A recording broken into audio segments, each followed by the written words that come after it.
Cái quạt hơi nước của mình á, khi mà nó mất nguồn á thì đôi khi có thể là nó tự hư mạch mất nguồn, hai là nó hư một cái linh kiện nào trên đây, hư những cái thiết bị như motor hay bơm hay là cái gì đó trên đây mà nó mới gây cho chập mạch rồi nó bị mất đứt nguồn ha, đứt cầu chì mất nguồn ha bạn ha.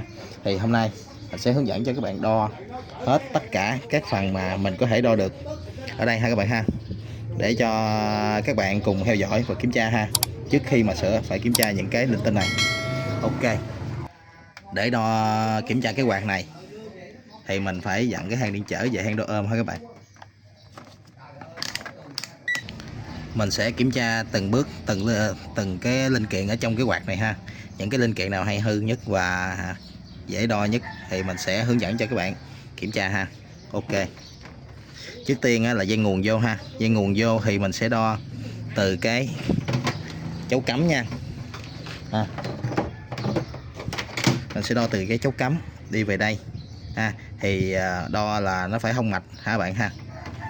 Chuyển qua cái hang thông mạch nha, đo nè, đó, một cái lên ha, đo cái còn lại nè, lên, đó là ok ha bạn. Dây chấu cắm này còn ok ha. Rồi tiếp theo mình rút từng cái cầm đo. Ở đây là waiter là cái bơm nước nha các bạn ha. Cái bơm nước thì thông thường bơm nước này nó sẽ tầm 1 kg mấy ha các bạn ha. Mình đo nè, đo cái bơm nước nè. Waiter này tại sao đo không lên? Đó. Mình đang để hang không mạch ha các bạn. Các bạn phải chuyển qua cái hang điện trở nha. Water thì số ký nó lớn hơn, mình phải chuyển qua hang điện trở nha các bạn. Nè, đo nè. Đó. Nó khoảng tầm 1,6 kg, 1,7 kg ha. Đó, các bạn để ý ha. Đây là cái bơm nước ha. Nếu mà bơm nước các bạn bị chạm nó sẽ chuyển về 0 ôm hay là 100 ôm hay mấy chục ôm gì nó sẽ gây cháy ha, chập cháy là nó mất nguồn ha. Còn cái chỗ này là ion ha các bạn. Ion mình đo thử rồi, nó là bao nhiêu volt ha, bao nhiêu ôm ha. Đó, ion của nó thì cái thông số của nó mình không có đo giá trị điện trở được ha, nó không phải là một cuộn dây. Đó, mà cái phần này cũng rất là ít hư ha. Rồi mình lắp vô lại nha. Đó, ion và bơm nước. Tiếp theo cái này là aqueduct là swim, là mình đảo gió. Thì đảo gió thông thường nó sẽ là khoảng tầm 10 kg ha các bạn ha. Mình đo đảo gió nè. Đó, cái này là 12 kg ha. Có nghĩa là đảo gió này ok ha, nó không có bị hư ha. Trường hợp mà nó bị hư thì nó về 0 ôm ha. Về 1-2 ôm điện trở rất là nhỏ ha, thì nó gây chậm chập nha. Đó, còn hai là nó bị kẹt motor luôn, nó không chạy ha. Đó. Rồi tiếp theo kiểm tra cái thằng motor quạt hơi nước motor ha. Motor này thì nó sẽ có ở đây là 5 dây, rồi một dây chung, và 4 dây số ha các bạn ha. Thì các mình cứ đo theo từng tự ha. Nè, đo dây chung nè, dây chung thông thường nó sẽ nằm một mình đó ha các bạn ha. Dây chung là một mình ha. Rồi đo nè, số nhỏ thì sẽ anh là số nhỏ nè, sẽ giá trị điện trở lớn nhất ha. Đó, 198 ôm nè. Tiếp theo đó, số kế là 183 ôm nè. Tiếp theo 147 ôm nè. Số kế là số mạnh nhất nè, nó sẽ là 110 ôm ha.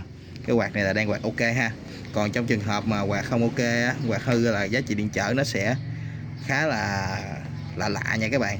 Nó bị chạm chập hay gì đó thì giá trị điện trở nó về rất là nhỏ ha.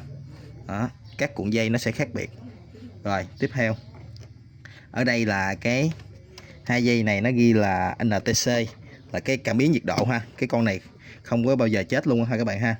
Thông thường nó sẽ mấy chục ký nha các bạn. Các bạn đo nè. Con loại này thì có 6 kg, có 7 kg thôi ha. Cái cảm biến nhiệt độ loại này là loại 7 kg nha các bạn. Mình lộn ha. Còn ở đây nó là cái công tắc bơm ha, công tắc bơm nước. Đó, hiện giờ nó đang là 10 kg ha. Nếu như mà các bạn di chuyển cái trục nó lên thì giá trị nó sẽ khác hả các bạn. Đó, một là nó sẽ về 1 ôm, hai là về lớn ôm nhất nha các bạn. Ok ha. Rồi còn cái dây này là cái dây tín hiệu, gồm có cấp nguồn 5V ha, cấp nguồn 5V lên trên cái bo mặt để mình đều bấm nút điều khiển á, hay là 2 nút điện tín hiệu hả các bạn. Ok ha. Còn lại cái dây này là dây motor mà cái cánh của mình á nó đẩy lên để xuống á các bạn, cái đẩy lên để xuống để mà nó chạy á, nó chạy cái đảo gió mà lên xuống á, thì cái motor này cũng khá là ít hư hả bạn, và mình cũng không có đo trên đây được hả các bạn. Ok, về cơ bản là mình đã hướng dẫn cho các bạn kiểm tra lại trước khi mà mình cấp nguồn hả bạn. Những cái này mình phải kiểm tra trước, cỡ nào nó bị hư thì mình cách ly nó ra rồi mình cấp nguồn lên coi nó chạy hay không hả bạn ha. Ok anh chị, như và các bạn nếu như thấy video của mình hay và bổ ích thì nhớ like và đăng ký kênh để ủng hộ mình ha, ra những video tiếp theo ha về hướng dẫn sửa chữa nha. Ok, cảm ơn các bạn đã theo dõi. Bye bye.